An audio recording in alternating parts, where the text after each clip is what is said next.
Bom, gente, boa tarde a todos e todas que estão aqui, né? Hoje, dia 7 de dezembro, nosso primeiro dia do 9º Encontro da Saúde do IFRJ Campus Realengo. E hoje estamos iniciando aqui uma atividade que foi composta pela Liga de Gerontologia, né, que tem a Rafaela como presidente, e o Bruno e o Juleimar como professores que orientam essa liga, em conjunto com o projeto de extensão de inclusão digital para pessoas acima de 60 anos, o ID 60+. Então, o tema de hoje que a gente pensou foi sobre a telesaúde e quais são os desafios e possibilidades para a adesão das pessoas idosas no cuidado em saúde, né? Pensando nesse contexto da pandemia. Eu queria apresentar aqui a primeira palestrante, é a Andréia Deslandes. Ela é formada em licenciatura em Educação Física e Desportos pela UFRJ, é mestre e doutora em saúde mental pela Universidade Federal do Rio de Janeiro e fez pós-doutorado em epidemiologia e métodos quantitativos pela ENSP, né? Ela é professora adjunta do Instituto de Psiquiatria da UFRJ e é coordenadora do Laboratório de Neurociências do Exercício. E com muito prazer que eu te recebo aqui, Andréia. Eu sou admiradora do seu trabalho. Aí queria que você contasse um pouquinho da sua experiência na pandemia, né, junto às pessoas idosas, tá? Bom, boa tarde a todos e todas. Queria agradecer muito, para mim é um prazer enorme estar aqui com vocês. Então, quero te agradecer, Lilian, quero agradecer também Bruno, Rafaela, todo mundo da Liga. Que prazer poder estar aqui também com a professora Maura. Então, eu fico muito feliz da gente poder ter aí uma tarde hoje para trocar, para poder conversar e falar um pouco das nossas experiências, né? E eu fico mais feliz ainda de ver essa garotada nova, e já com esse interesse na gerontologia, que alegria que eu falo todo dia para os meus alunos, que eu falo, gente, o futuro é de vocês, então vocês têm que pensar nos idosos, vocês têm que brigar por isso, então eu fico muito feliz de ver que tem aí um grupo levantando essa bandeira, e que bom, que alegria poder ver que a gente tem aí a esperança, né? Eu vou compartilhar um pouquinho aqui com vocês a minha tela, para a gente aproveitar, e eu vou mostrar um pouquinho aqui do trabalho que a gente faz. Eu vou computar aqui. Vocês estão vendo minha tela? Sim, André. Então, fiquem à vontade também para quando acabar o meu tempo, para vocês falarem para mim que acabou o tempo, tá? Porque senão eu vou falando.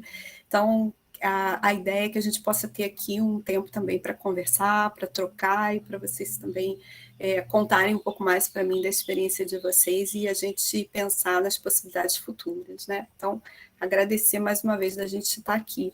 E tentar falar muito rapidamente, assim, de um pouco do que a gente faz, né, com essa questão da inclusão digital, mais voltada para a minha área, que é a área do exercício físico, do envelhecimento saudável, mais pensando na questão da prática de exercícios e como é que a gente utilizou essa inclusão digital durante a pandemia acelerou tudo, né? Ninguém estava preparado, mas a pandemia, ela teve isso de bom, né? A gente foi obrigado a gente pensar nas possibilidades de atividades online e pensar nessas barreiras e facilitadores e esse futuro, né? Como é que vai ser esse futuro que a gente já tinha começado a conversar aqui.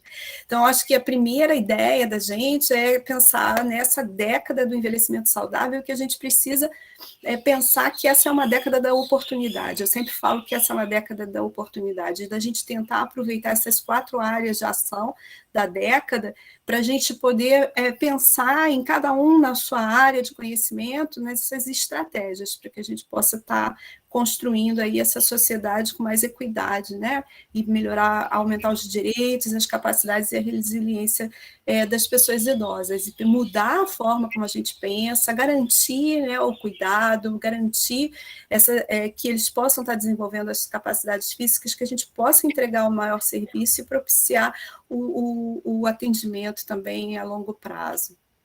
E aí, nesse sentido, nessa área do exercício físico, o nosso objetivo principal é tentar buscar cada vez mais essa melhora, manutenção das capacidades intrínsecas. E aí a gente olha muito também, obviamente que a gente olha de uma forma biopsicossocial, mas a gente olha muito para essa manutenção e desenvolvimento da capacidade locomotora, da capacidade psicológica, das capacidades auditivas e também que a gente possa estar olhando para a questão da vitalidade e da capacidade funcional. E aí a gente olha para a década, né, do envelhecimento saudável, que já começou, e eu acho que a gente pode pensar em coisas que a gente tem que tentar ao máximo combater, né, que é o idadismo, que a gente vem falando tanto, e que ele ainda existe, assim como o racismo, e existe de uma forma muito velada, né? Muitas vezes as pessoas falam, não, eu não tenho esse tipo de preconceito, mas quando tem as relações do dia a dia, acabam mostrando que sim.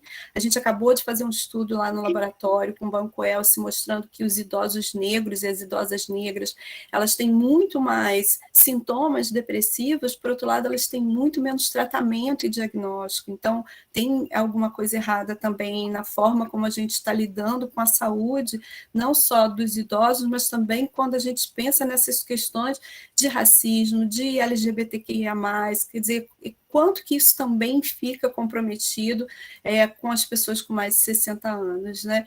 E a gente tem que pensar que a inclusão digital é uma das inclusões, mas a gente tem que pensar em todo tipo de inclusão e que seja de uma forma com mais equidade, com segurança, com acessibilidade, com dignidade, e que esses cuidados que a gente possa estar oferecendo, eles sejam de qualidade, né? Aqui, a gente está no momento onde isso está sendo muito exaltado, destacado, mas ela precisa ser pensada, né? Essa equidade digital e essa inclusão digital para todas as idades, ela precisa ser pensada com muito cuidado, porque ela precisa ser adaptada, a gente tem que levar em consideração as questões de escolaridade, principalmente no nosso país, que a gente sabe que o Brasil ele tem, né, essa característica continental e as questões regionais, elas vão ter um impacto muito grande.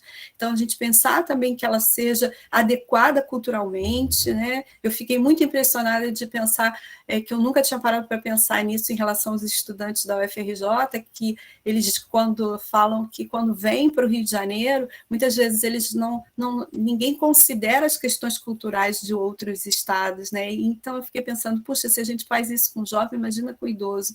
E aí um dos alunos disse, eu tive que aprender o que era papar mosca, papando muita mosca. E eu falei, nossa, como é que a gente não se preocupa com essas questões, né? E a gente realmente, muitas vezes a gente olha só para aquela bolha que nós vivemos.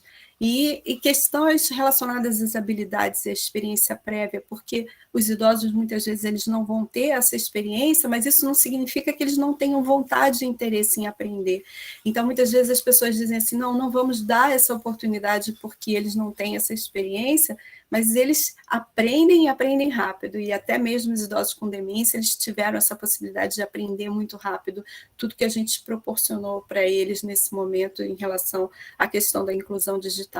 Obviamente, a acuidade, então, visual, auditivo, isso é super importante, isso tem que ser observado, né, na hora de proporcionar essa inclusão digital, e para muitos idosos, essas questões também das funções cognitivas. Então, um apoio também voltado para isso.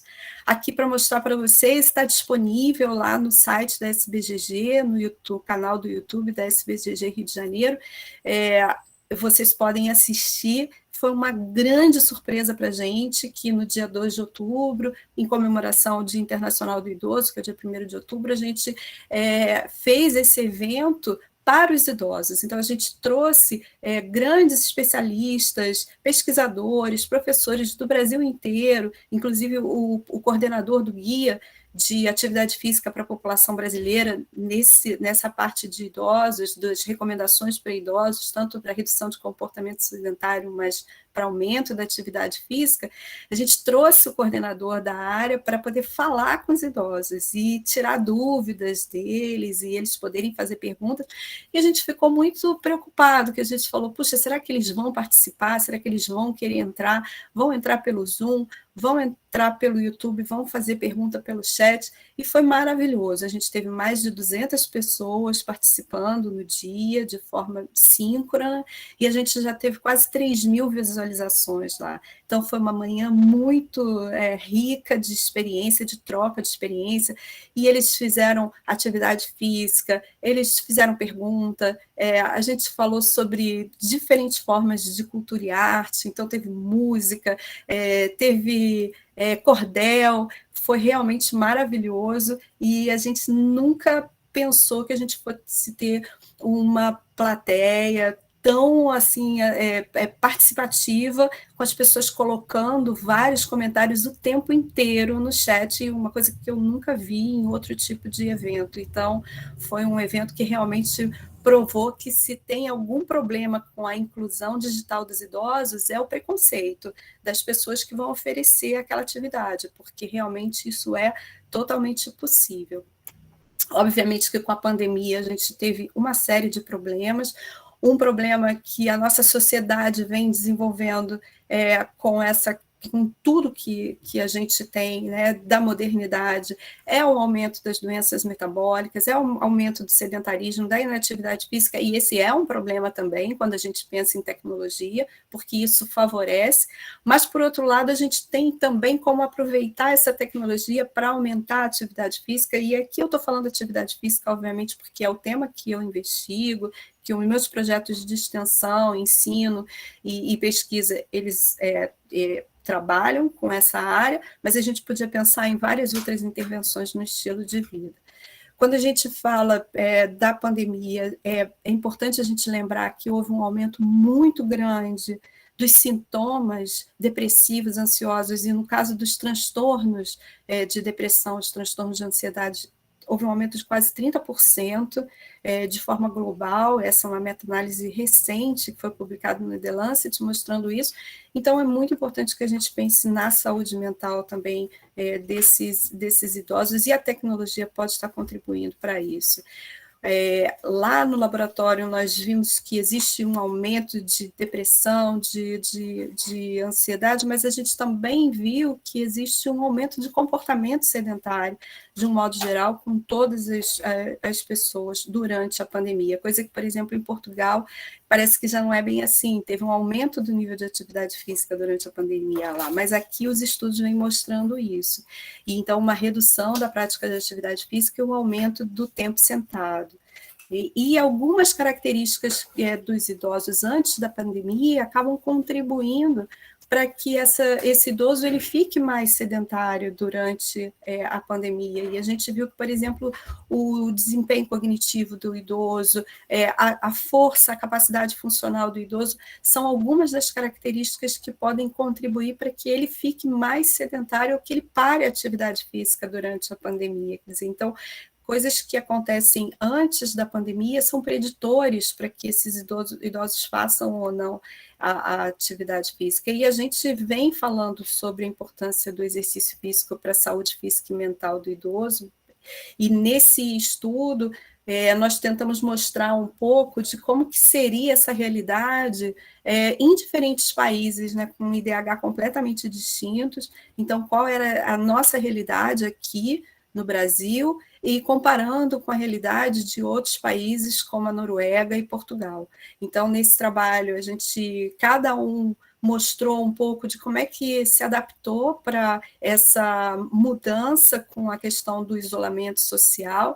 Então, algumas mensagens foram muito parecidas, apesar das diferenças culturais desses três países. Então, todos os setores que trabalham com idoso, seja aqui, né, o nosso setor, o CDA, o Centro de Doença de Alzheimer da UFRJ, mas também lá em Portugal e na Noruega, todos os grupos tiveram uma atitude muito rápida imediatamente quando iniciou a pandemia. Então, houve uma iniciativa de tentar fazer alguma coisa rapidamente. de alguma forma, manter esse cuidado com atividades de estimulação, e aí estimulação cognitiva, estimulação física, e a utilização da tecnologia. A gente tinha muita dúvida de como utilizar essa tecnologia, mas a gente queria incorporar a tecnologia a favor dessa manutenção dos vínculos, dessa manutenção da estimulação, que a gente sabia o quanto isso era importante, já que eles faziam as atividades de estimulação física e cognitiva antes da pandemia. A gente também procurou mostrar para eles a diferença entre a necessidade, né, do isolamento, do distanciamento físico, mas que não precisaria ser sinônimo de isolamento social, e que a tecnologia poderia estar jogando ao nosso favor nesse sentido, para a gente se manter fisicamente distante pela necessidade da proteção, mas mantendo os vínculos que existiam antes, e até criando novos vínculos. E isso foi uma coisa muito bacana, porque a gente criou novos vínculos, novas amizades, e os idosos, mesmo com demência, puderam conhecer pessoas online, que eles nunca tinham visto antes, e passaram a ter essa aproximação e esse vínculo com esses profissionais, com esses estudantes, com esses alunos envolvidos nas nossas atividades. E tentar trazer para os cuidadores dos pacientes com demência ajuda, conhecimento, mensagens simples e claras que pudessem estar ajudando eles nesse dia a dia a resolver os problemas. E passar também uma mensagem para eles que qualquer minuto contava, então que não é necessário se fazer muita atividade física.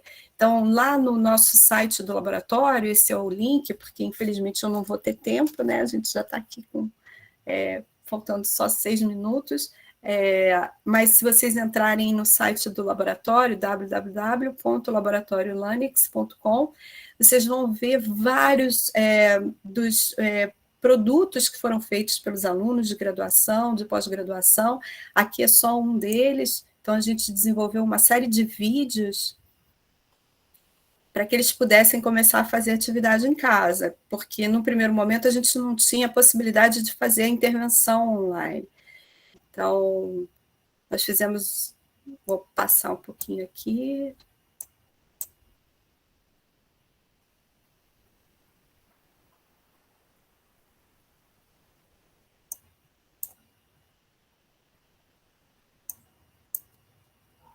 Essa modelo improvisada é minha mãe.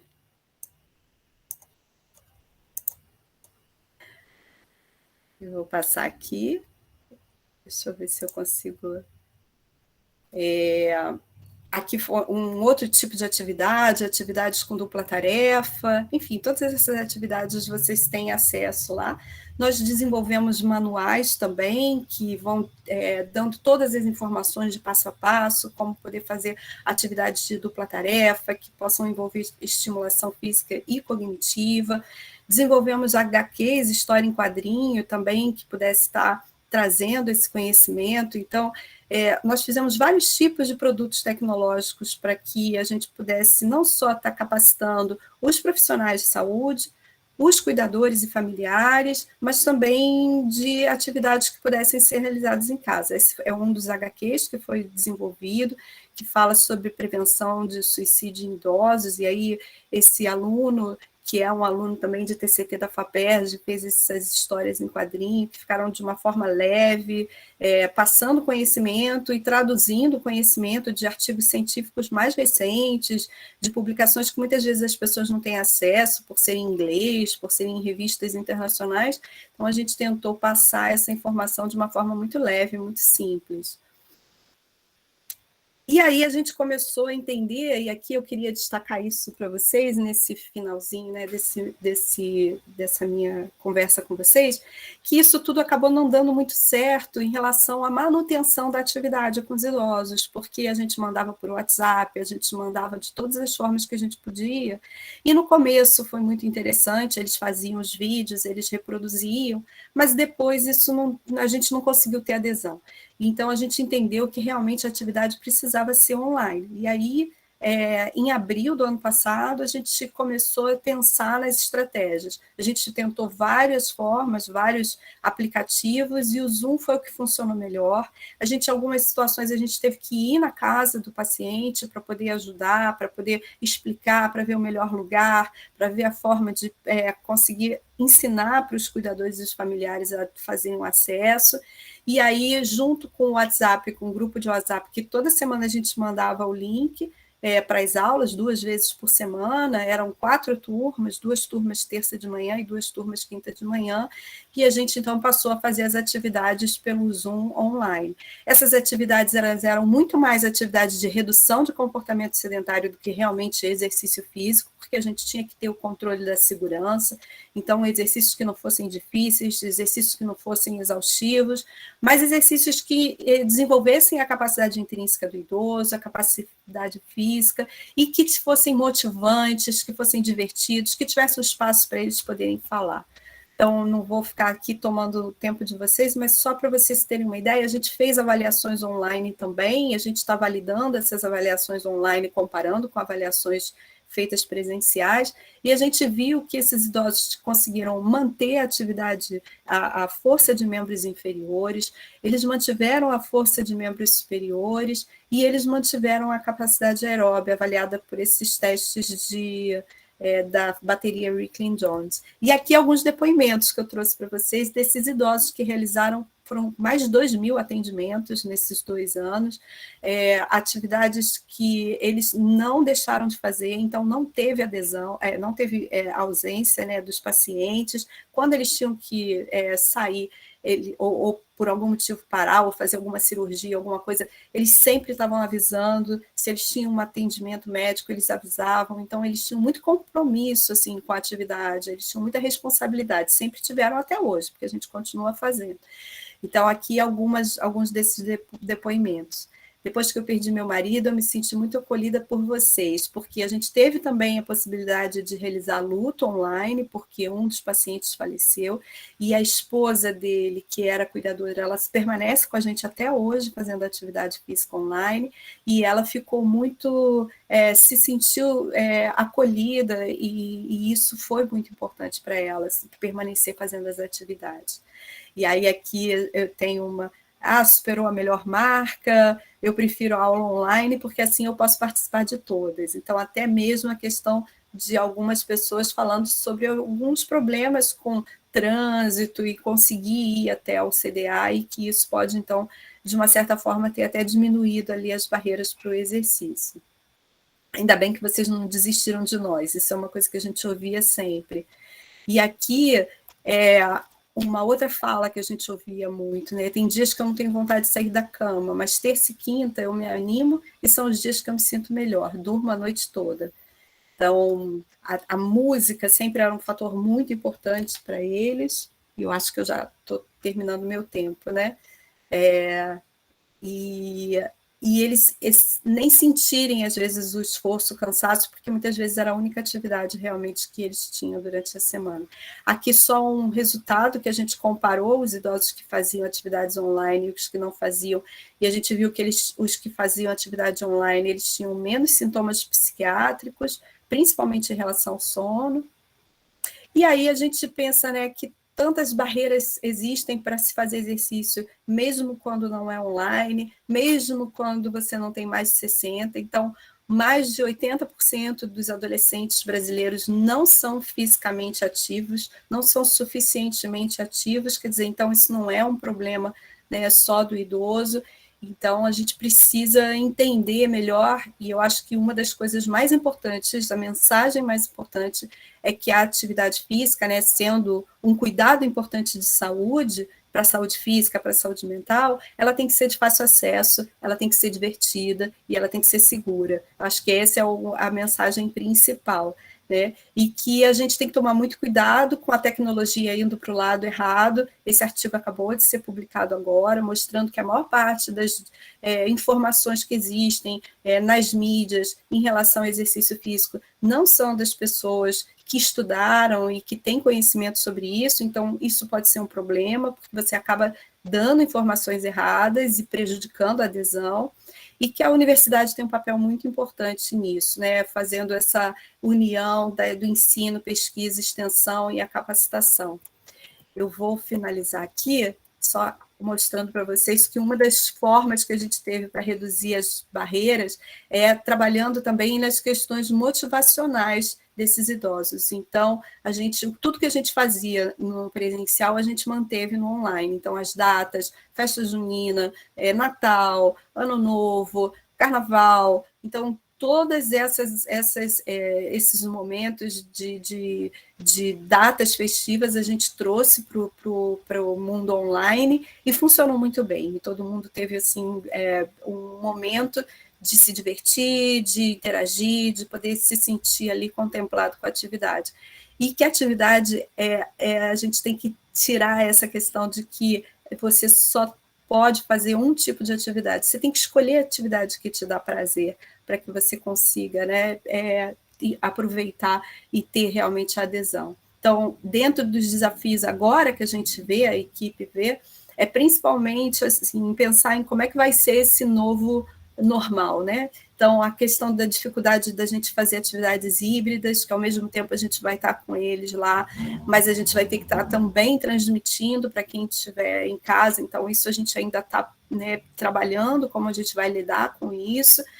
A questão dos idosos, que a gente vai ter que ter ali algumas mudanças para as medidas de segurança e o tempo de deslocamento, as incertezas que a gente não sabe, né, se vem uma variante ou se não vem, então a possibilidade da gente saber que a gente volta para o presencial, mas a qualquer momento a gente tem isso que a gente conquistou, então é uma conquista que a gente não perde mais, então que a gente pode a qualquer momento voltar para isso que a gente hoje sabe que funcionou, que deu certo e que é possível.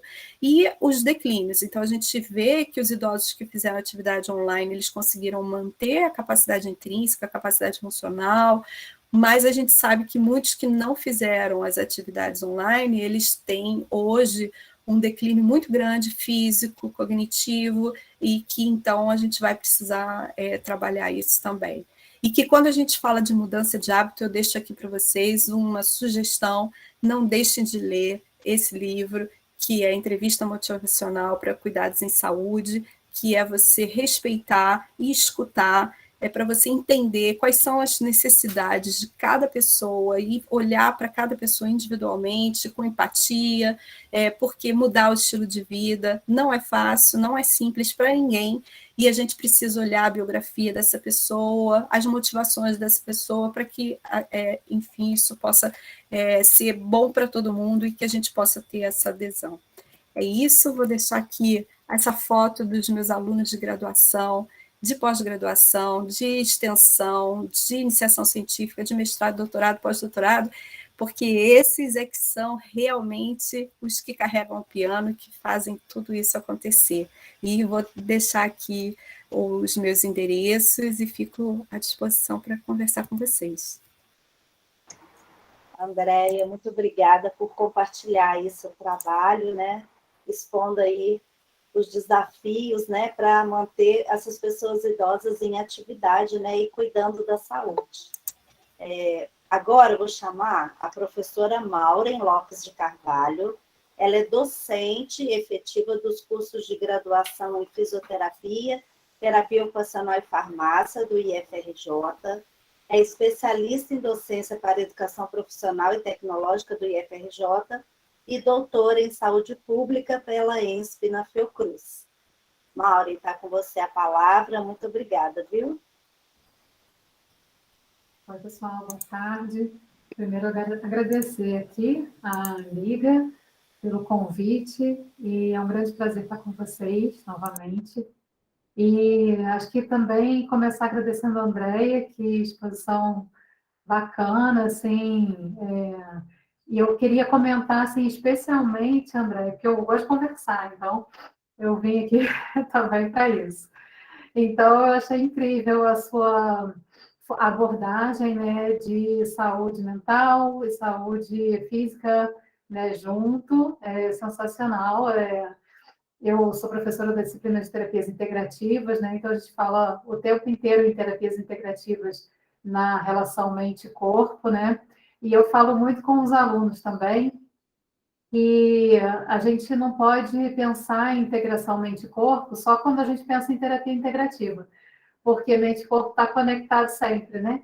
Então, achei o máximo a sua abordagem, a sua disciplina também, exercício físico e saúde mental. Eu quero até saber mais depois sobre isso.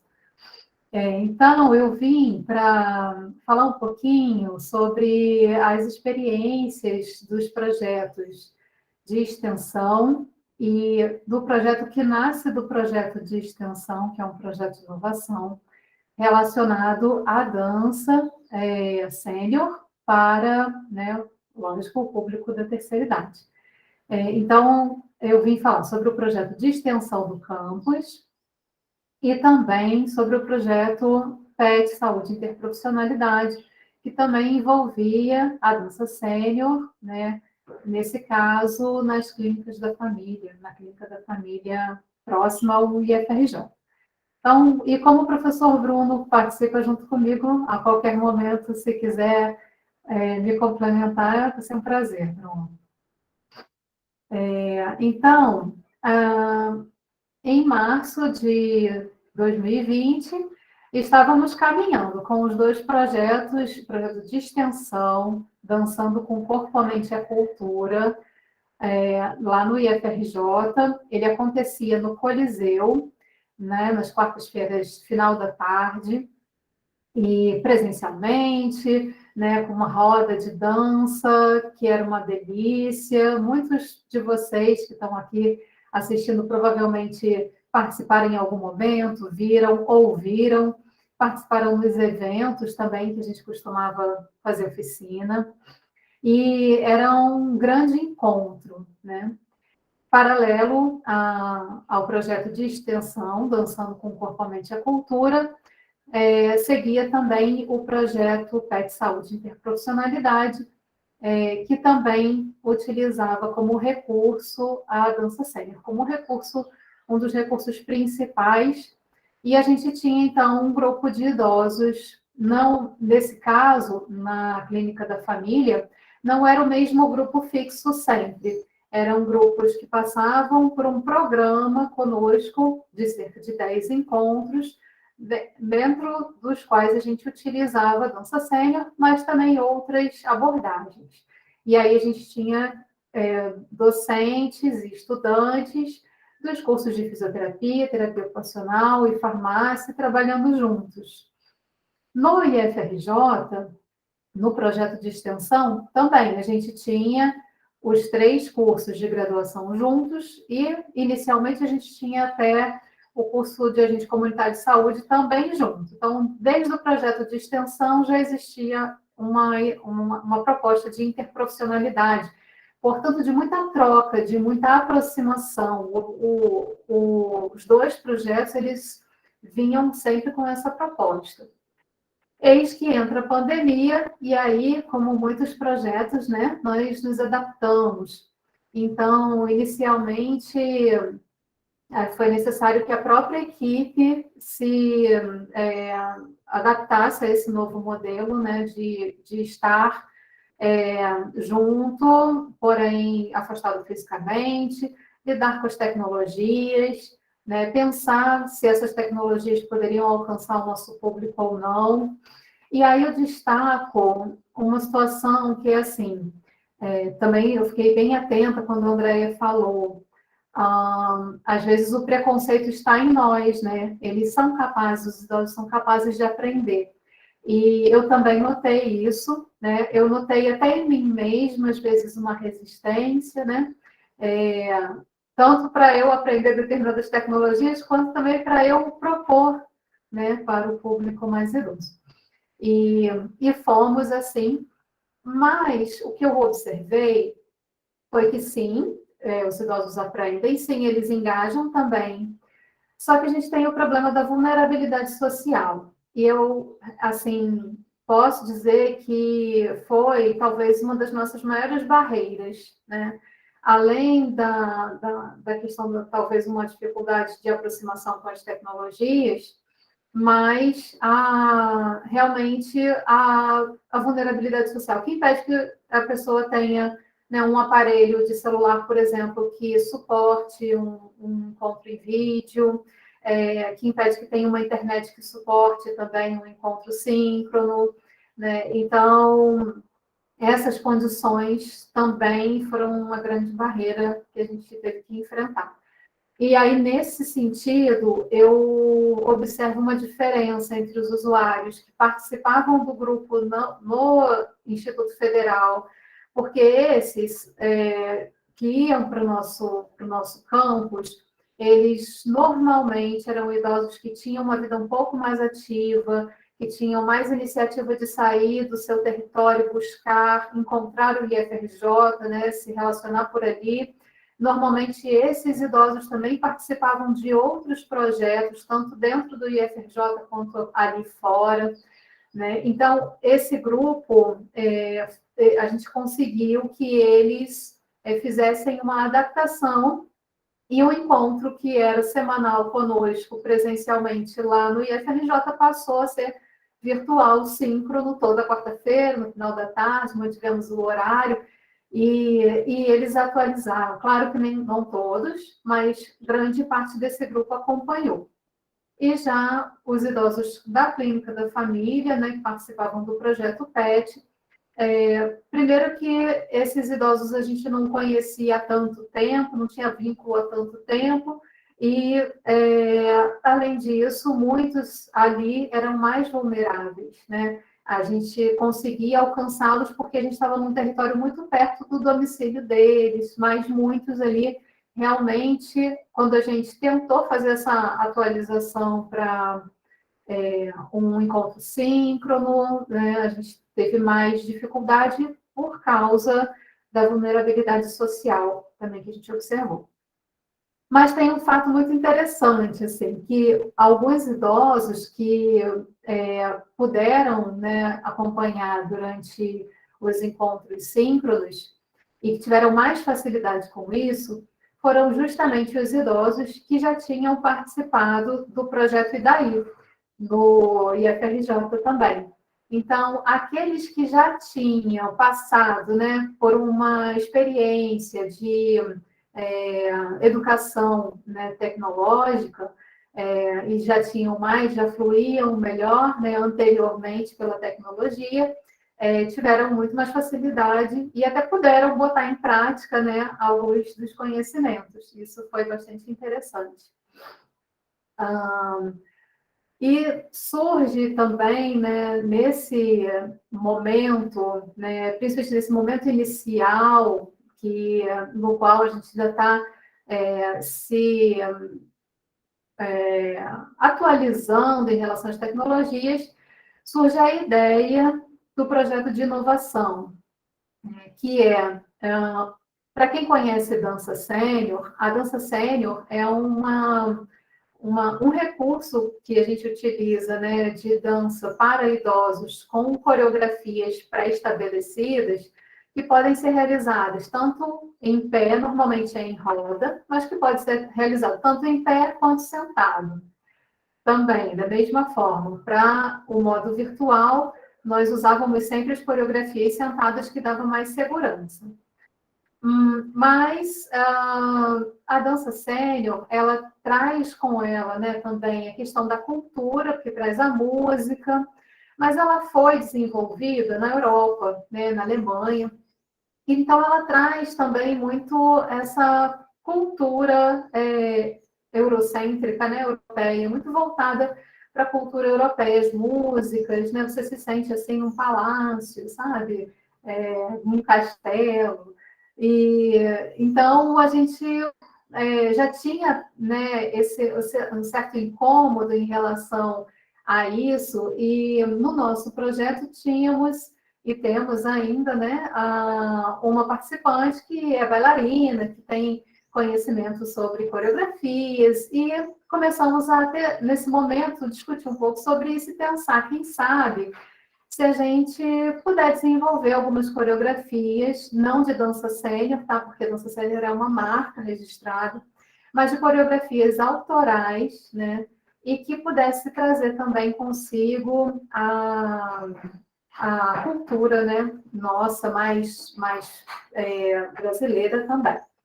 E então surgiram algumas possibilidades e a gente aproveitou também para fazer um diálogo com os núcleos de diversidade do campus, o NUGED, o NEABI e o NAPNE, para que a gente pudesse trazer os temas dos núcleos, né, junto com a cultura brasileira. E foi muito interessante, porque a gente já trabalhava também as festas, né, como a gente se encontrava regularmente no campus, a gente já trabalhava as festas, um pouco da cultura brasileira, e foi uma forma da gente investir um pouco mais nisso. Então, assim, resumindo, tem algo muito interessante nesse formato, né, da utilização da virtualidade, da tecnologia, que é a gente primeiro poder ampliar, né, o público. Então, nesse momento, a gente foi para além daqueles idosos que tinham a possibilidade de se deslocar até o campus Realengo.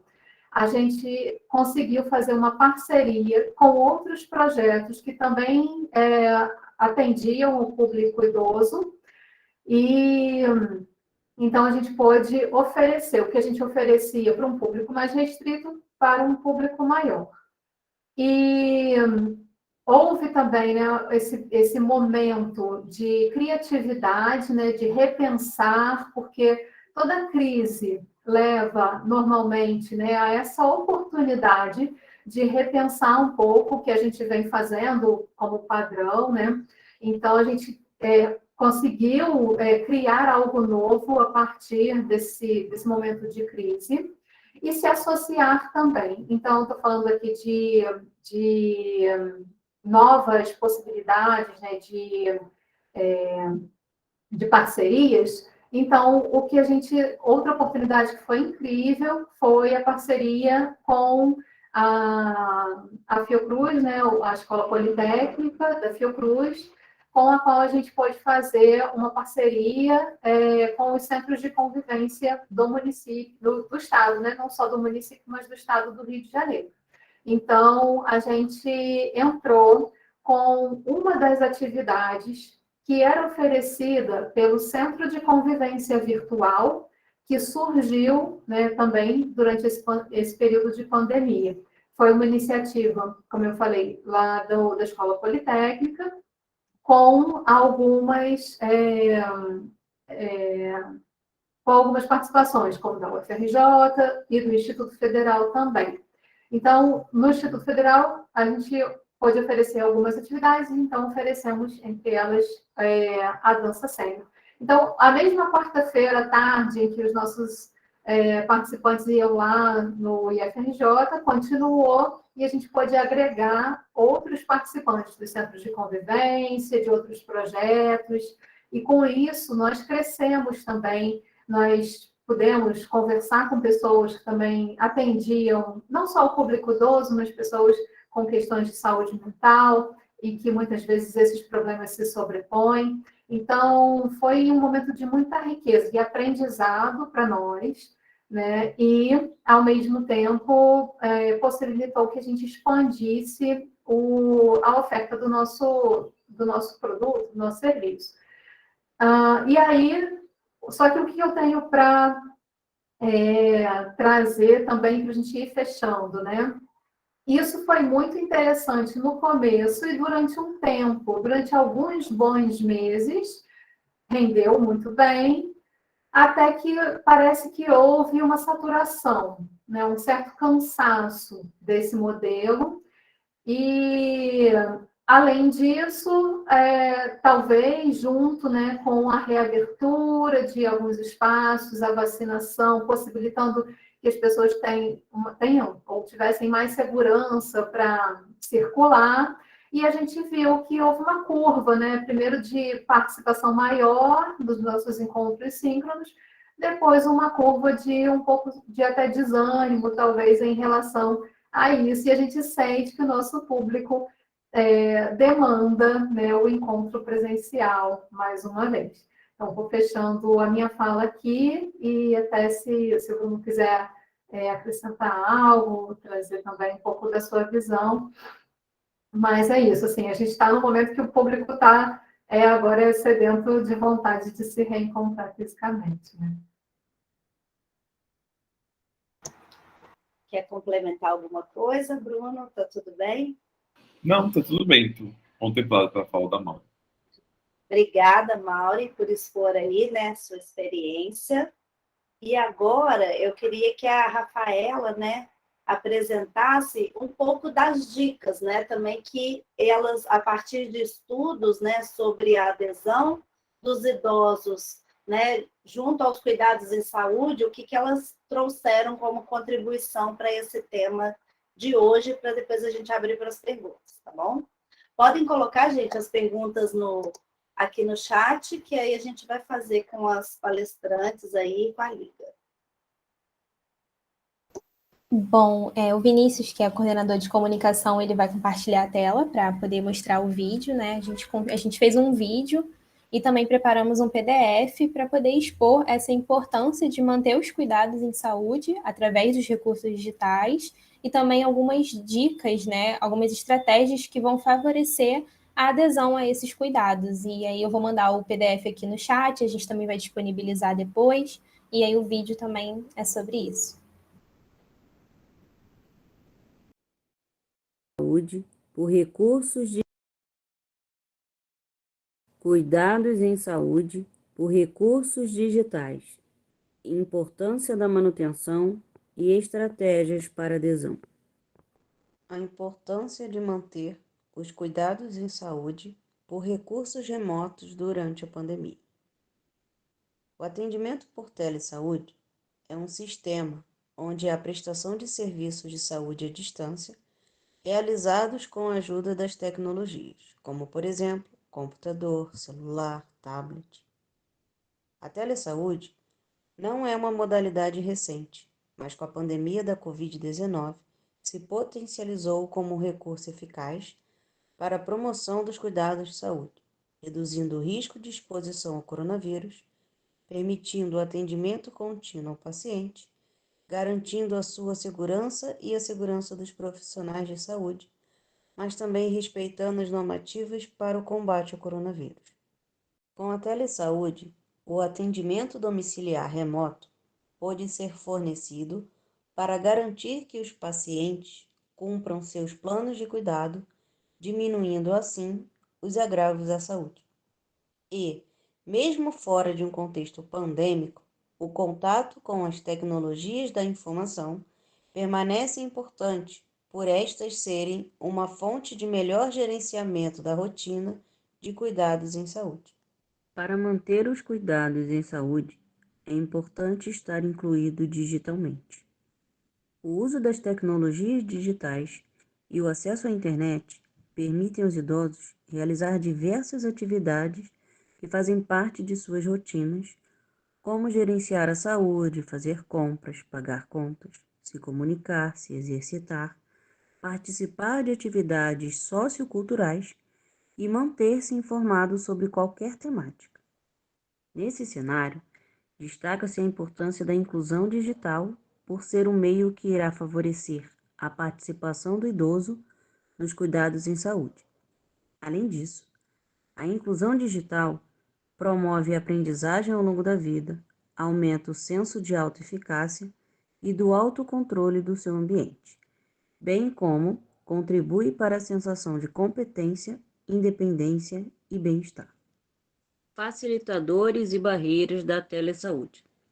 A telesaúde, apesar de não substituir o atendimento presencial, possui benefícios significativos que podem, inclusive, favorecer a adesão e continuidade dos cuidados em saúde. Como pontos positivos dessa modalidade de atendimento, temos evitar o deslocamento até os locais onde ocorrem as consultas e/ou atendimentos, aproximação do profissional com o contexto domiciliar e comunitário do paciente, redução dos custos e estresse com a viagem para a consulta e/ou atendimento, menor influência das condições climáticas e urbanas no acesso ao serviço de saúde. Apesar dessas vantagens serem pensadas para o contexto pandêmico, é possível observar que elas podem ir mais além. Um exemplo disso é não ter a necessidade de se deslocar até os locais onde ocorrem as consultas, que no contexto geral pode facilitar por não precisar que os idosos se locomovam para longas distâncias, passem por situações comuns de trânsito, como sinais com tempo insuficiente para a travessia do pedestre e engarrafamentos, assim como, nesse formato, nem sempre é necessária a presença de um acompanhante, para aqueles sujeitos que no presencial contariam com essa companhia. Por outro lado, as pesquisas também destacam possíveis barreiras na modalidade, como, por exemplo, complicações referentes à conexão de internet do paciente ou profissional, possíveis instabilidades ou baixa qualidade da imagem, a falta de acessibilidade do uso das tecnologias, falta de suporte familiar e/ou cuidador para auxiliar esse contato. Nem todo tipo de avaliação e atendimento podem ser realizados nesse formato. Contudo, a busca por reduzir esses dificultadores deve ser contínua e o cuidado em saúde sempre priorizado. Indicação de recursos onde o teleatendimento podem ser realizados. O WhatsApp é um aplicativo com grande número de usuários, tem a possibilidade de enviar vídeos, fotos, áudios, realizar videochamadas e é um meio de comunicação mais rápido. Zoom, Meeting ou Google Meet são plataformas que permitem a realização de reuniões virtuais de maneira simples e possibilitam compartilhar arquivos durante a reunião. Para lembrar da sua consulta com profissionais de saúde, você pode adicionar lembrete na agenda ou acionar o despertador do celular, informando no título a especialidade do profissional de saúde, o local e horário. Colocar o lembrete com 1 hora ou mais de antecedência para se organizar para o atendimento e/ou evitar esquecimento. No PDF, traremos um passo a passo para o melhor acesso aos recursos. Dicas para o momento do teleatendimento. Escolha um ambiente tranquilo, mantenha seus dados seguros, esteja atento ao profissional, esteja disponível pontualmente, carregue seus dispositivos móveis, posicione adequadamente o dispositivo móvel, peça ajuda a um familiar ou amigo. Mais detalhe, você consegue conferir no nosso PDF.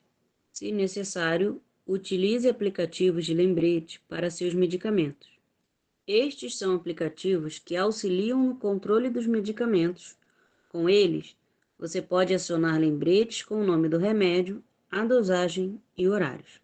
No MyTherapy, você também pode colocar a forma de administração, oral, inalável, injetável, e até lembretes para avisar quando for necessário comprar mais medicamentos. No MedSafe, você também pode informar o formato do comprimido e a sua cor, além de poder cadastrar uma pessoa de sua confiança que receberá informações caso você esqueça de tomar o medicamento. Para melhor acesso a esses aplicativos, confira o passo a passo no nosso PDF. Essas foram algumas dicas que a gente preparou para que vocês possam manter os seus cuidados em saúde, mesmo em via remota. E trouxemos também aqui a indicação de alguns cursos que favorecem o acesso aos serviços de telesaúde ou são opções alternativas de atividades que promovam a saúde. Indicação de cursos que favoreçam a inclusão digital. O ID 60+, Inclusão Digital para Idosos, ensina aos idosos a utilizar os dispositivos móveis de forma independente. O curso ocorre de forma presencial remota enquanto durar a pandemia do coronavírus e é gratuito. Os encontros são semanais e duram aproximadamente 12 semanas. Informações para inscrições pelo telefone 21 9 80 40 3668 Lilian ou pelo e-mail idai.ifrj@gmail.com. Programas e projetos que favoreçam os cuidados em saúde. Academia do Cérebro. Projeto de treino cognitivo digital oferecido gratuitamente pelo Laboratório de Neurociência e Aprimoramento Cerebral, da UFRJ. Tem como objetivo aprimorar a memória, a atenção e a velocidade do cérebro. O NINTER, o FPA, é um programa de cultura, educação e saúde realizado por oficinas, palestras, aulas em disciplinas ofertadas ao programa e rodas de conversas. Serviço de Psicologia Aplicada da Clínica Escola Amarina Mota, da Uniswan. O atendimento pode ser feito de forma remota, ou seja, online, mas a psicoterapia é exclusivamente presencial pelo SPA. É realizado pelos estagiários e supervisionado pelos professores. Para maiores informações de como acessar ou se inscrever nos programas e projetos, confira o nosso PDF. Obrigada aí, pessoal da Liga de Geronto e o pessoal do Inclusão Digital que fizeram em conjunto, né, esse estudo aí de algumas outras dicas que a tecnologia pode auxiliar nos cuidados em saúde, tá? Agora a gente vai abrir para o debate e eu estou vendo aqui que tem uma pergunta já para a Andréia, né? O Julimar, Andréia, ele é também professor, ele lá do IFRJ, ele também é o professor que acompanha o pessoal da Liga de Geronto, tem uma experiência muito grande nessa área de geronto, ele é fisioterapeuta, e ele colocou assim, ó, fiquei muito curioso em conhecer os resultados sobre os desfechos de desempenho físico-funcional da intervenção online. Se você puder contar um pouquinho para a gente. Cadê o Gilemar? Ele está aí? Tá aqui, só não tá. Não está aparecendo. É que não tá aparecendo. Obrigada, Julimar, pela pergunta. É uma questão assim muito importante que logo quando a gente começou a fazer logo quando a gente começou a fazer a intervenção, uma preocupação minha, porque no nosso projeto de extensão proativa, a gente normalmente fazia as avaliações físicas a cada 6 meses dos pacientes. Então, a gente utilizava normalmente o Senior Fitness Test, fazia avaliação com a força de preensão manual, fazia o TUG. Então, eram alguns testes que a gente normalmente utilizando a pesquisa também, e a gente utilizava na extensão. Então, era uma preocupação minha como que a gente ia conseguir acompanhar a evolução desses pacientes nesse ambiente virtual. Então, a gente teve 2 estratégias. A primeira foi a estratégia de fazer a validação dessa avaliação online, fazendo a comparação com o presencial. Então, um aluno meu de mestrado do programa de pós-graduação em Psiquiatria e Saúde Mental, ele fez esse projeto, submeteu ao comitê de ética, fez as avaliações da seguinte forma: tinha os avaliadores que faziam a avaliação de forma online, e os outros avaliadores faziam a mesma avaliação no mesmo momento, só que presencial, para a gente poder fazer a comparação e fazer os intervalos de confiança, o erro da medida, e a gente teve um resultado muito positivo. Esse trabalho agora ele está sendo escrito para publicação, e a gente, enfim, espera, né, torce para que em breve ele possa estar sendo publicado, porque eu acho que isso é muito importante, a gente ter testes que sejam validados para que possa ser utilizado. E aí a gente teve muito problema, porque quais os testes que a gente poderia utilizar que fossem testes que realmente fossem validados, que tivessem uma boa capacidade de avaliação da capacidade funcional dos idosos e que não demandasse muitos avaliadores no local, porque a gente não podia fazer com que os familiares e os cuidadores tivessem esse papel, né? E que a gente pudesse ter uma boa avaliação nesse formato. Então, a gente acabou ficando com pouquíssimos testes. Então, se você, como é da fisioterapia, talvez você conheça o Berg, a gente não conseguiu fazer o Berg inteiro, que é de equilíbrio dinâmico e estático. A gente conseguiu fazer o Time to Open Goal, o levantar e ir, que é equilíbrio dinâmico e agilidade. Então, esse foi um teste que foi muito bem validado, e o levantar e sentar.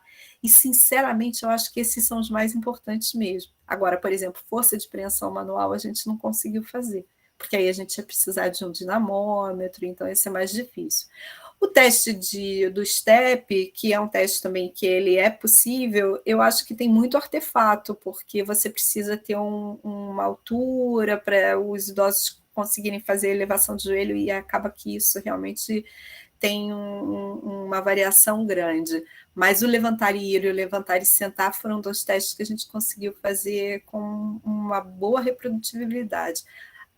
O dupla-tarefa também, que é o Time to Open Goal, junto com o maior número de animais, e aí você tem também a versão FAS, que pode falar o maior número de palavras com F, A ou S, que também é bastante interessante. E aí o que a gente conseguiu ver nessa avaliação dos idosos é que eles mantiveram, e a gente costuma falar isso, que quando o idoso não perde, principalmente o idoso com demência, é motivo para comemorar. Então, a gente nem espera que tenha grandes aumentos, até porque a gente não estava fazendo uma intervenção que fosse uma intervenção com esse objetivo. O objetivo era muito mais deles não ficarem sentados, né, da gente poder fazer algum tipo de atividade. Então, assim, a gente viu que o resultado foi muito positivo. Obviamente que não se compara a uma avaliação presencial, que aí a gente pode ter todos os cuidados e todos os equipamentos, mas eu acho que a gente tem que cada vez mais pensar nas possibilidades que a gente consegue aplicar em diferentes situações. O que adianta você ter uma ergospirometria, que vai ter ali uma boa capacidade de avaliação da capacidade respiratória do idoso, mas você não consegue ter em lugar nenhum. Às vezes é melhor você ter um teste que você consiga utilizar numa ILPI, utilizar na casa do idoso, utilizar na atenção primária. Eu acho que a gente tem que repensar, né, muitas coisas. E aí, assim, eu fico até pensando nessa questão, né, de o quanto que a gente tem que estar preparado para os desafios que podem vir ainda, né? Então, eu acho que isso foi um sinal de alerta, porque a gente não sabe o que pode vir pela frente, outras pandemias, né? Então, acho que a gente realmente tem que tentar estar cada vez mais preparado para essas possibilidades do ambiente virtual. Não sei se eu respondi a sua pergunta. Respondeu sim, André. Muito obrigado, viu? Se quiser um dia visitar a gente lá no IPUB, vai ser um prazer, ano que vem. Sim, prazer, obrigado. Eu também fiquei com uma dúvida, Andréia, porque assim, o objetivo do seu projeto na pandemia foi uma redução desse comportamento sedentário, certo? Que foi feito por via remota, né? Então, a Maureen até trouxe, né, que no trabalho dela, né, ela viu que as pessoas que já tinham passado pelo projeto de inclusão digital tiveram mais facilidade nessa adesão. Vocês contavam com a família para esse acesso ao serviço remoto, ou vocês tinham alguma estratégia para incluí-los digitalmente e assim eles participarem da atividade de vocês? Então, essa é uma questão também importante, né, Lilian, porque como o nosso projeto é um projeto para idosos com demência, mesmo no presencial, a gente sempre fez o projeto para dupla. Então, sempre as intervenções que a gente fazia era para o paciente e um familiar ou um cuidador. Então, esse é um dos objetivos também do Centro-Dia, né? Que a gente possa estar integrando o cuidador. E aí eu sempre falo isso, que quando a gente pensa em cuidador, e aí Lilian sabe bem isso, né? Muitas vezes a gente está falando de um outro idoso, né? E que também tem todas as necessidades que aquele paciente tem. Também está começando a ficar frágil, também está perdendo força, também está com, às vezes, algum transtorno cognitivo. Então, ele também precisa, né, daquele cuidado, daquela atenção à saúde. Então, nesse caso, a gente tinha a vantagem de, normalmente, o paciente já ter ali o cuidador, o familiar junto. Mas eu te confesso que em algumas situações a gente teve muita dificuldade, principalmente quando era um cuidador formal. Porque quando era uma filha, um filho, então sempre ficava muito mais fácil.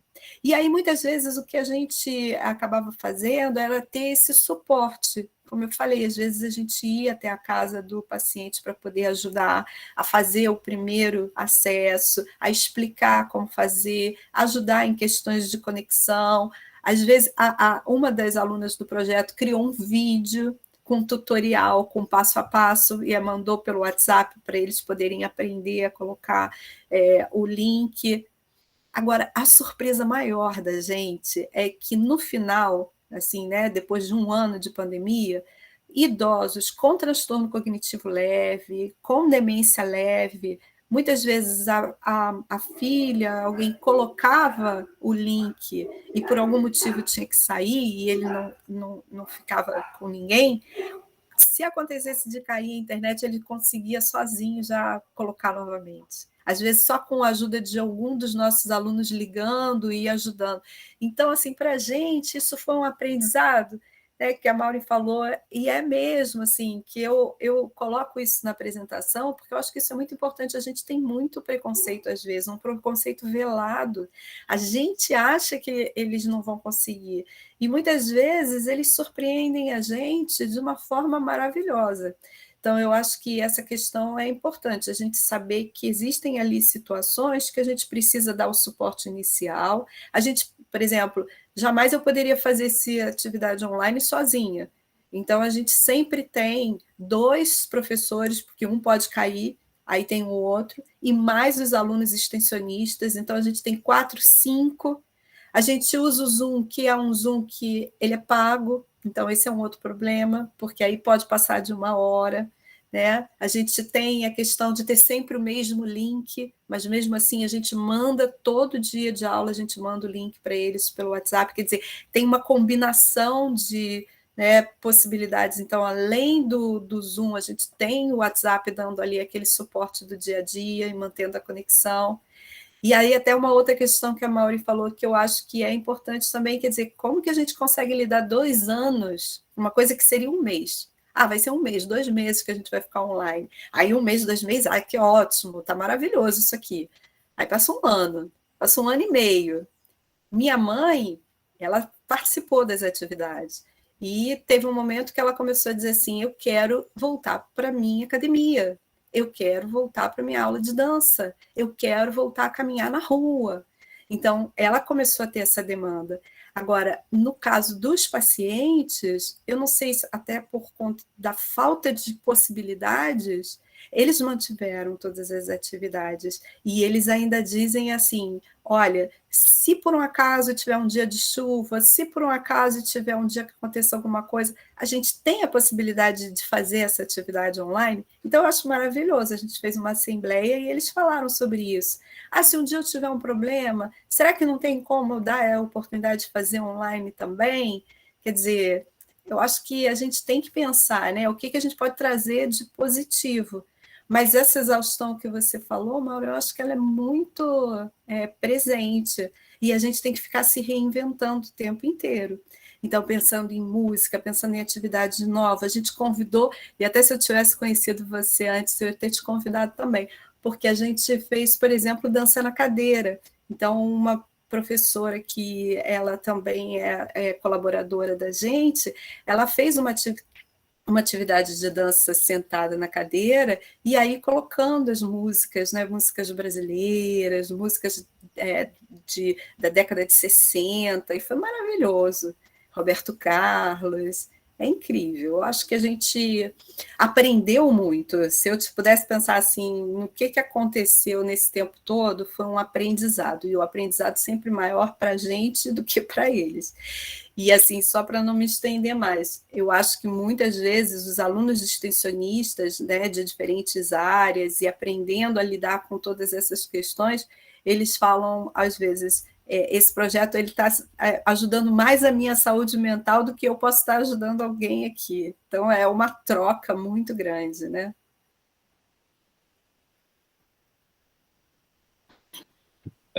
E André, na verdade, eu acho que tu até respondeste que eu ia perguntar, né? Eu queria saber exatamente isso, né? O hoje, assim, né? Se você chegar a ver exatamente como é que continua essa adesão por conta do que eu vivenciei com a Maureen, né? Porque, de fato, a gente teve um pico, né? Teve um movimento muito legal, crescente, interessante, mas aí, eu não sei se é exatamente, eu acho que tocaste, a Maureen falou um fator e você tocou em outro, que me fez refletir se não é isso mesmo, né? Que acaba trazendo, né?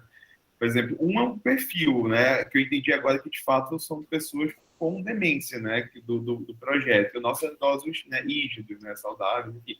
E um outro fator também que tem, né, o que marca um pouco aí, pelo menos, o público que a gente tinha mais vínculo, é a questão da vulnerabilidade mesmo, né, e aí isso acentua a questão mesmo das barreiras, até digitais, assim, de ter um celular, assim, né, que, enfim, com porte em aplicativo, abrir, essa questão, né? Então, eu ia até te perguntar isso, se você chegaram a fazer esse tipo um estudo, né, para ver essa adesão ou não, se vocês chegaram a aceitar novos participantes, ou se era realmente já o grupo que vocês tinham vínculo lá do CDA nesse momento, né? Pois é, Bruno, e olha que coisa, a gente tem até num TCC de uma das alunas, a gente apresentou um gráfico do ano inteiro de frequência e de falta das duas turmas, né, da turma de 10 às 11 e de 11 ao meio-dia. E aí, uma coisa que a gente reparou também que é interessante é que, assim como no presencial, no online, existe uma variação em relação à época do ano. Então, por exemplo, dezembro, mesmo no ambiente online, as pessoas participam menos. Então, a gente tem assim um pico em março, abril, maio, junho, julho, dá uma caída, depois a gente tem um aumento de novo, e aí novembro e dezembro começa a dar uma caída. Então, isso aconteceu nos 2 anos, né? Isso é uma questão interessante. E a outra questão que, assim, que eu acho que realmente é o que você está dizendo e é o que faz diferença, é o quanto que a pessoa tem de limitações. Quanto mais independente a pessoa é, eu acho que mais ela tem essa vontade, sabe, de voltar para ali, para o dia a dia, voltar para o presencial. Mas o tempo inteiro a gente tem que estar estimulando. E também recebemos pessoas novas. Então, a gente recebeu várias pessoas novas, e uma coisa que eu fiquei assim, muito surpresa, antes da pandemia, esse projeto de extensão, ele tinha 2 alunos extensionistas e um professor formado, e eu como coordenadora. Agora, a gente tem 7 alunos de extensão e 2 professores formados. Então, assim, a equipe cresceu muito. A gente está com muita demanda de alunos querendo participar. Então, assim, para a gente também foi uma surpresa, né? E até das pessoas. Semana passada eu conheci 2 alunos extensionistas que eu passei o ano inteiro com ele e eu não conhecia presencialmente. Eu te falaste da tua mãe, eu me identifiquei muito com ela, porque eu fiquei por um ano fazendo, né? Eu tinha uma atividade que fazia na praia, fiquei online, mas, gente, chegou um momento, eu falei, gente, é isso. Por isso que eu falei, eu não tinha me atentado, talvez essa questão mesmo da demanda, né? De quanto mais independente querer outro. Falar, eu já não aguento mais, eu já não quero mais segurar numa garrafa PET e fazer um peso, eu quero um halter, alguma coisa que realmente me dê mais força, assim, né? Então, eu me identifiquei muito com a sua mãe, com o relato dela. Assim.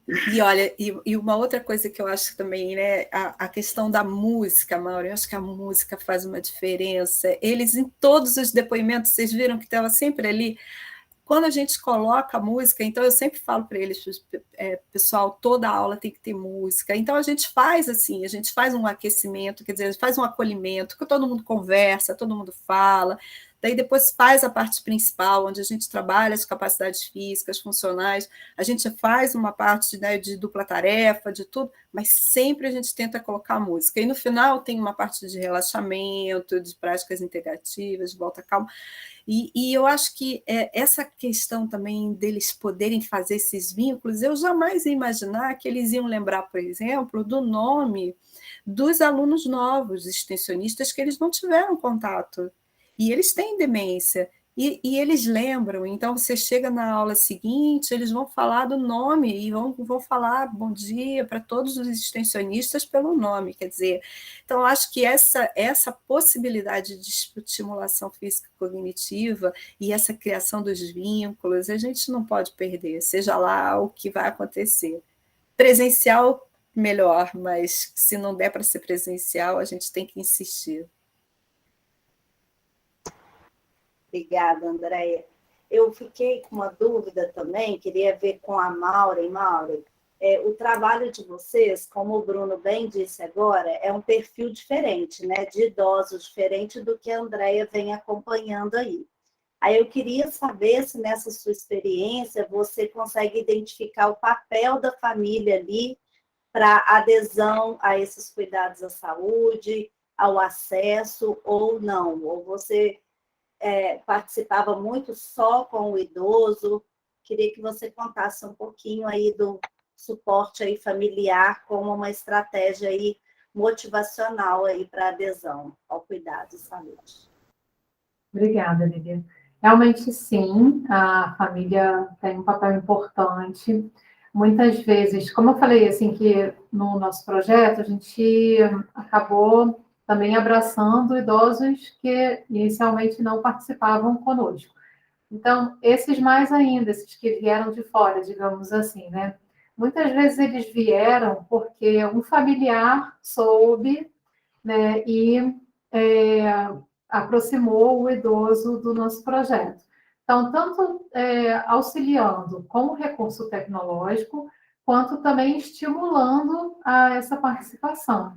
Então, em vários casos, a gente observava esse cuidador, esse familiar junto ali na tarefa, né, manipulando a tecnologia, e em outros casos também para entrar em contato com a gente, para iniciar, às vezes era também um familiar e que fazia o contato e dava o primeiro estímulo, assim, e depois eles continuavam.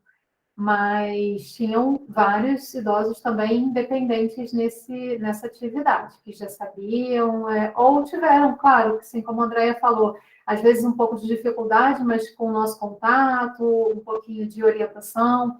A gente utilizou também, né, os vídeos do IDAI, orientando, assim como foi apresentado aqui. Então, essa união, né, de forças também ajudou bastante.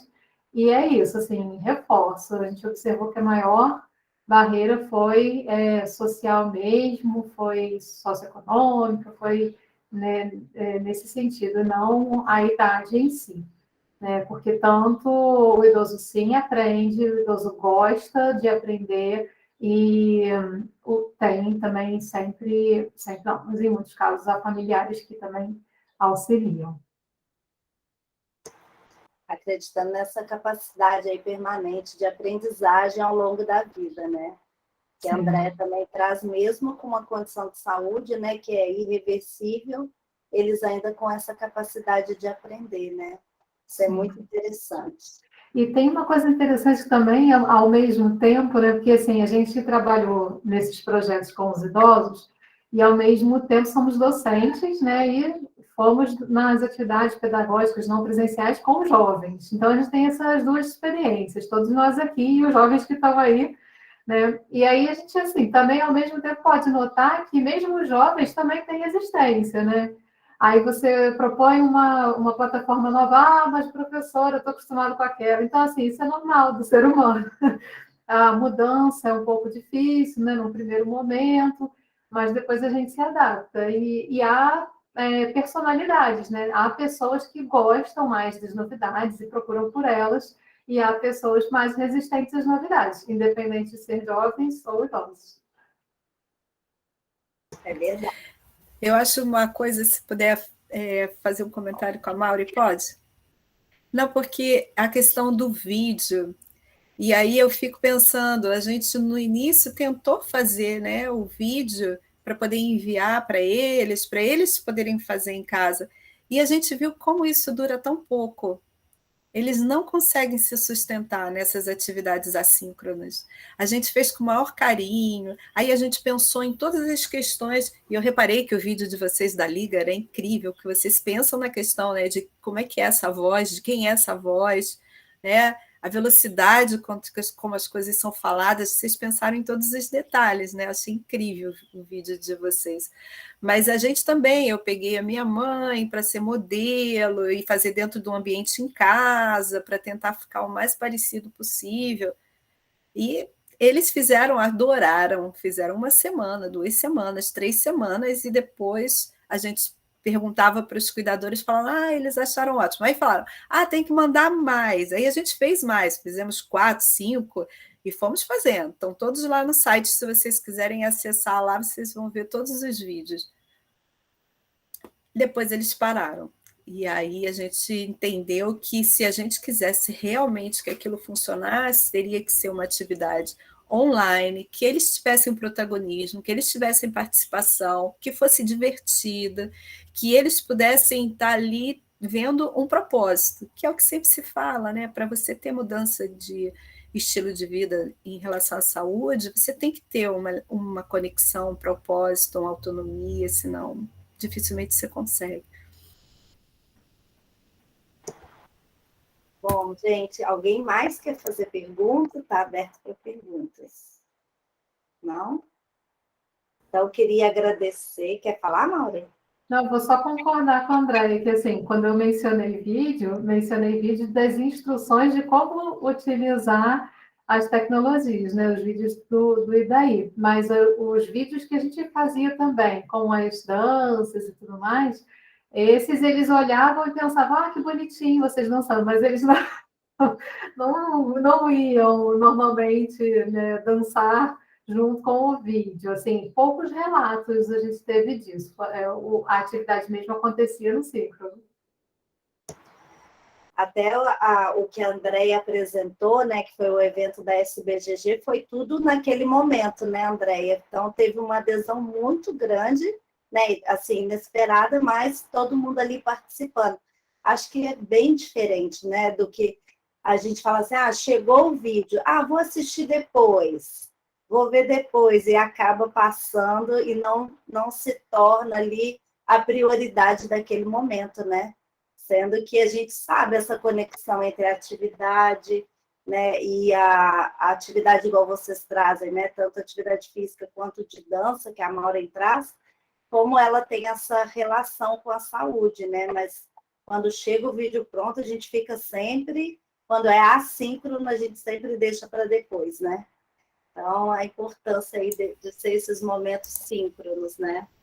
Eu até coloquei aqui, Lília, no chat, o link do YouTube desse evento da SBGG, que eu convido vocês a assistir, porque realmente foi muito bacana, porque teve uma interação assim muito grande. A gente conseguiu, por exemplo, fazer com que eles fizessem uma atividade síncrona, de dupla tarefa, que eles tinham que procurar na casa algum material que fosse vermelho, alguma coisa vermelha, alguma coisa amarela. E assim, eles iam respondendo no chat o que eles procuraram. Quer dizer, então realmente assim, eles conseguiram aderir a todas as atividades que a gente propôs, e foi bom se lembrar disso, porque eu acho que aquele dia foi uma prova de que realmente a gente tem que estar aberto e a gente tem que estar pensando nessas possibilidades, porque a gente falou, gente, não vai ter ninguém, a gente vai ficar aqui sozinha. Quando a gente viu aquele monte de gente, todo mundo escrevendo, e também muita gente do programa Academia Carioca, e aí agradecendo seus professores, a gente realmente ficou muito impressionado com essa possibilidade. Né? E eu acho que a gente tem que promover mais eventos desses, sabe? Eu acho que essa é uma questão. Assim, a gente tem ali né, a inclusão digital como sendo um tema, né, importante, mas o quanto que a gente promove as atividades para isso. Eu acho que esse é um ponto. Vocês estão aqui mostrando o quanto vocês fazem, né? E cada coisa que vocês fazem é assim, um trabalho hercúleo, mas é necessário, porque se a gente fica só no discurso, a gente não muda nada. Né? Então, eu acho que é por aí mesmo, a gente tem que cada vez proporcionar mais. Então, queria agradecer. A gente, na SBGG, a gente sempre fala que onde a Andréa Deslandes vai dar a palestra dela, a gente não pode vir de pijama por baixo, porque ela sempre pede a gente para levantar e fazer uma atividade física. Aí eu falo com ela, porque ela sempre fala, cada minuto importa, e é exatamente isso, né? Da gente tentar manter os cuidados em saúde o tempo que for possível e com a atividade que traz prazer aí a gente, né? Então, queria agradecer em nome do projeto de extensão, queria abrir a palavra para a Rafaela, que é a presidente da Liga também, para finalizar aí, e agradecer a todos que estão aqui presentes. A gente chegou aí no 60 participantes, né, ao mesmo tempo, então estou bem feliz com esse número de pessoas que participaram da nossa atividade aí do Encontro da Saúde. Rafaela, com você a palavra. Oi, gente, eu também quero agradecer tanto a disponibilidade da Maureen, da Andréia, como a presença de todo mundo, né, que tirou um tempinho para estar aqui com a gente. E a gente vai acrescentar no nosso PDF Aí a gente vai pegar mais algumas informações com a Andréia, a gente vai acrescentar e também vai estar disponibilizando na rede social do ID, também na Liga e em outros locais. O Julimar deu a ideia da gente divulgar no Observatório, lá do IFRJ. E é isso. Muito obrigada, pessoal. Muito obrigado, Mauri, André também, todos. Liga aí pelo convite, a participação de todos vocês aqui, como a Lilian falou, a gente chegou a um pico de 63 pessoas, acho que foi ótimo a troca que a gente teve aqui. Gratidão, pessoal, pela tarde de hoje. Obrigada, gente. Parabéns, Liga. Andréia, foi um prazer te conhecer. Obrigada também, obrigada, Liga. Parabéns pelo trabalho que vocês estão fazendo, incrível. Eu espero que a gente possa ter mais interação. Vou convidar vocês para participarem também da minha disciplina lá aqui na UFRJ, e Mauri e idem. Vamos ver se a gente consegue trocar mais. Obrigada pela oportunidade, viu? Tchau, gente. Obrigada. Obrigada a todos. Tchau, pessoal. A gente podia tirar uma foto. Verdade. Vamos, quem quiser abrir a câmera. Vou esperar um pouquinho para fazer o print. Vamos, gente. Vou fazer, então. Sorriam. Deixa eu ver se deu certo.